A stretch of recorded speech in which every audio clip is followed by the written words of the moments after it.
अस्सलामुअलैकुम दोस्तों, अगर आपका घर का ग्रे स्ट्रक्चर मुकम्मल हो गया है और आप अपनी घर की फिनिशिंग करवाने जा रहे हैं तो फिनिशिंग के अंदर किन किन बातों का ख्याल रखना है।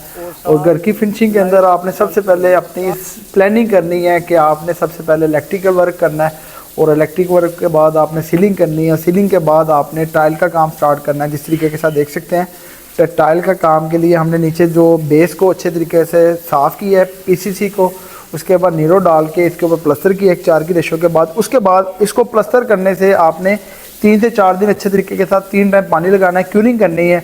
क्यूरिंग करने से क्या होता है, जो सीमेंट के अंदर हाइड्रेशन का अमल होता है वो ओके हो जाता है और कभी भी आपकी टाइल उखड़ती नहीं है। आज की घर के अंदर आपको फिनिशिंग करवाते किन किन बातों का ख्याल रखना चाहिए। और अगर आप घर की इंस्पेक्शन करते हैं, क्वालिटी कंट्रोल और आम गलतियां से बचना चाहते हैं तो ये वीडियो को आप एंड तक देखिएगा। और आपको ये जो मेरी साइट चल रही है ये चनारबाग के अंदर है, मेरी कंसल्टेंसी के अंदर है, झेलम ब्लॉक के अंदर है और इसके अंदर ये ग्रे स्ट्रक्चर मुकम्मल हो गया। अब इसके बाद आप देख सकते हैं कि सीलिंग का काम हो गया, इलेक्ट्रिसिटी का काम हो गया और उसके बाद हम टाइल वर्क करवा रहे हैं। और चौकीदार देखें कितनी महारत के साथ पानी लगा रहा है। ये वो चीज़ है जो हजरात घर के अंदर कहते हैं हमारी टाइल उखड़ गई है और टाइल के अंदर क्रैक आ गए हैं, नीचे से नमी आ रही है। वो यही चीज़ें होती हैं कि लोग क्या करते हैं कि जो ये सीमेंट है, सीमेंट के अंदर भी हाइड्रेशन का अमल होता है। ये पकाई तब होती है जब इसके पानी लगेगा। बहुत से ज़रूरत अकेला प्लस्तर करके टाइल बोर्ड के साथ इसको कर देते हैं और जो टाइल बोर्ड के अंदर भी नमी होती है वो नीचे सक कर लेता है, जिसकी वजह से आपकी जो टाइल होती है लूज रह जाती है। इसके अंदर जो गैसेस का अखराज होता है वो सारे का सारा इस जगह के ऊपर होता है कि आपकी बेस अच्छी होनी चाहिए। जिस तरीके के साथ घर बनाते हैं तो आपकी फाउंडेशन मजबूत करते हैं और टाइल लगाने के लिए आपको बेस मजबूत होनी चाहिए। और जिस तरीके के साथ क्यूरिंग आपने अच्छे तरीके से 3 टाइम करनी है गर्मियों के अंदर, ताकि हाइड्रेशन का अमल हो सके, गैसेस तमाम सीमेंट की कवर हो जाए और नीचे बेस आपकी मजबूत हो जाए। उसके बाद इलेक्ट्रिक वर्क आपने सबसे पहले करना है। घर की फिनिशिंग में इलेक्ट्रिक वर्क में सबसे अहम कामों में से एक होता है, क्योंकि बाद में इसकी मरम्मत बहुत मुश्किल होती है और इससे अगर मरम्मत करेंगे तो आपकी जो कास्ट होती है बड़ी महंगी हो जाती है। किन बातों का ख्याल रखना चाहिए, तमाम वायरिंग ब्रांड की होनी चाहिए। जो भी आपने केबल डालनी है सबसे पहले आपने ये आइडेंटिफाई करना है कि आपका बजट कितना है और बजट के मुताबिक आपने अगर लो बजट है तो जीएम लगा सकते हैं, अगर उससे मिड दरमियाना बजट है तो आप फास्ट केबल और न्यूज लगा सकते हैं, अगर उससे टॉप क्लास है तो आप पाकिस्तान केबल लगा सकते हो। इसमें भी 2 नंबरी होती है कि जो केबल इसके अंदर बक्स आपको मिलते हैं उसको आप स्कैन करके एसएमएस करके आप वैलिडिटी को चेक कर सकते हैं, ये 1 नंबर है या 2 नंबर है। 2 नंबर की तो ना ही वो स्कैनिंग होती है और मार्केट के अंदर ये बड़े फ्रॉड हो रहे हैं आजकल। उसके बाद आपने ओवन गीज़र की भी वायरिंग करवानी है, सोलर की भी वायरिंग आपने साथ करवा लेनी है। उसके साथ इंटरकॉम की जो वायरिंग है, जिस तरीके कैमरे की वायरिंग, वो आपने साथ साथ करवा लेनी है। इसके अंदर कंट्रोल बॉक्स लगेगा ताकि आपके जहाँ पे एलसीडी के पॉइंट आए वो आपके इसी तरीके के साथ हो।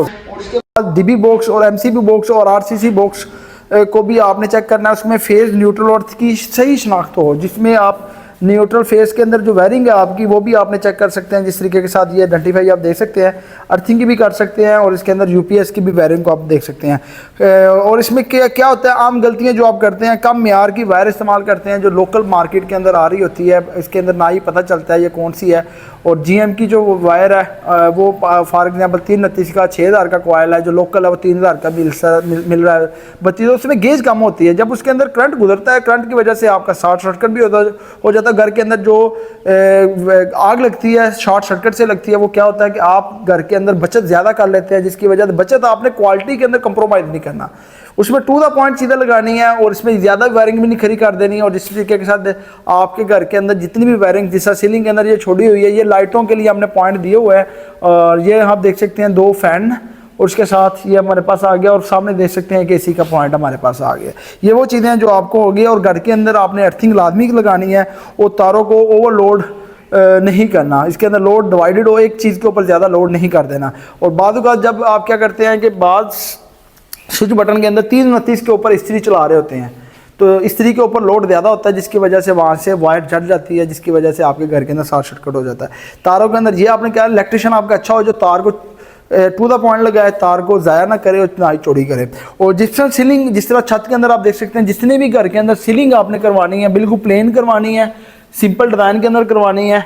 और इस तरीके के साथ आपकी जो इसकी रेशो होती है, ये आपने 570 की टाइल लगानी है, 2x4 की होती है और इसको आपने कॉपर की वायर के साथ लगाना है। इसके साथ साइडों के ऊपर आपने मुंज भी लगानी है और साथ ड्रिल को जो स्पोर्ट लगानी है जो मूंज की सपोर्ट होती है नारियल के साथ, वो आपने साथ चिपका नहीं देनी, उसके साथ आपने हुक लगानी, हुक के साथ उसको बाउंड करना है।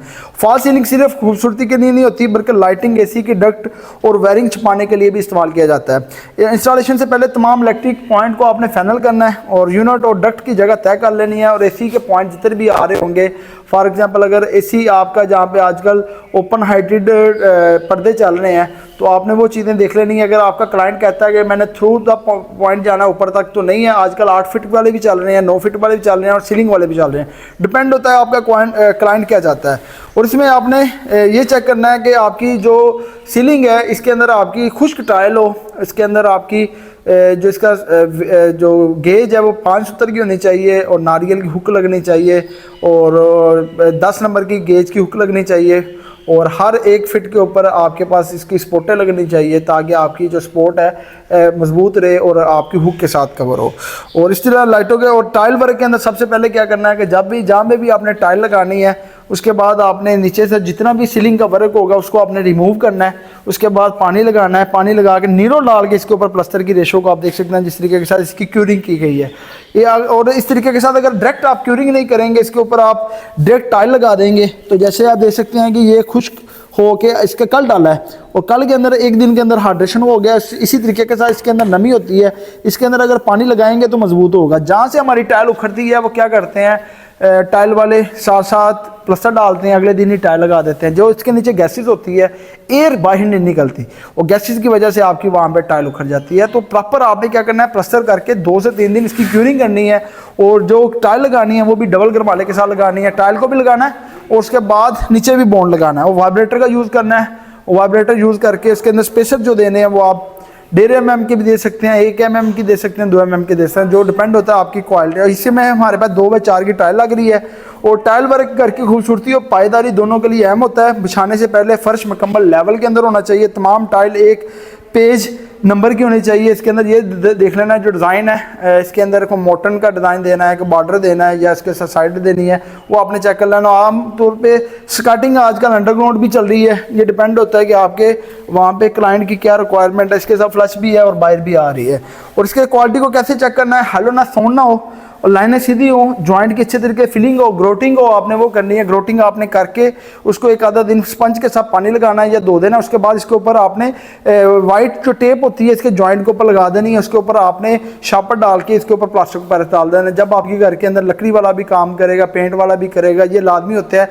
जॉइंट के ऊपर बाज़ औक़ात आप टेप नहीं लगाते जिसकी वजह से उसका कलर ब्लैक होना शुरू हो जाता है और जब उसकी फिनिशिंग करते हैं तो वो नमी अंदर चली जाती है और आपकी जो फिलिंग होती है बड़ी बुरी नज़र आती है। उसमें ये देखना है, इसमें जो टाइल का बॉन्ड है वो आपने ख्याल करना है। टाइल का बॉन्ड आप सिक्का का भी इस्तेमाल कर सकते हैं, हैप्पीलिक का भी इस्तेमाल कर सकते हैं। और इसके अंदर आपने ये ख्याल करना है, जब आपके टाइल वर्क हो जाना है तो टाइल वर्क को आपके जो आप केस के अंदर जो आपका कारीगर होगा वो उसका अच्छा होना चाहिए, जिसके अंदर तमाम टूल हो उसके पास हो, वाइब्रेटर उसके पास, लेज़र लेवल हो, लेज़र लेवल से निशान लगा के तमाम की घर के अंदर कवरिंग करनी है। और उसके बाद जो पेंट वर्क है, पेंट वर्क के अंदर जिस तरह ये कोड़ी दीवारें आ गई हैं, अब ये देख सकते हैं कि ये मेरे पास पेंट हो गया और पेंट को आप हाथ के कवर करते हैं, ये उतरेगा नहीं। इसको मैं आपको चेक भी करवाता हूँ। रमज़ान को चीज़ल वाली चीज़ देना या कोई चाबी देना। और जब भी आप पेंट को करते हैं, पेंट करने से पहले इसके ऊपर वट्टी लगानी है, वट्टी लगा के इसके ऊपर रेगमाल लगाना है और रेगमाल लगा के फिर इसके ऊपर आपने प्राइमर लगाना है, प्राइमर लगा के फिर इसके ऊपर आपने फिलिंग करनी है। अब जिस तरह देख सकते हैं ये मैं चाबी के साथ इसको कवर कर रहा हूँ और ये देखेंगे ये वो चीज़ है जिसके अंदर ना ही चीज़, ये अभी इसको लाइनिंग लग रही है पर प्लास्टर उतर नहीं रहा। इसके अंदर क्या चीज़ है कि प्लास्टर आपका अच्छा हुआ है।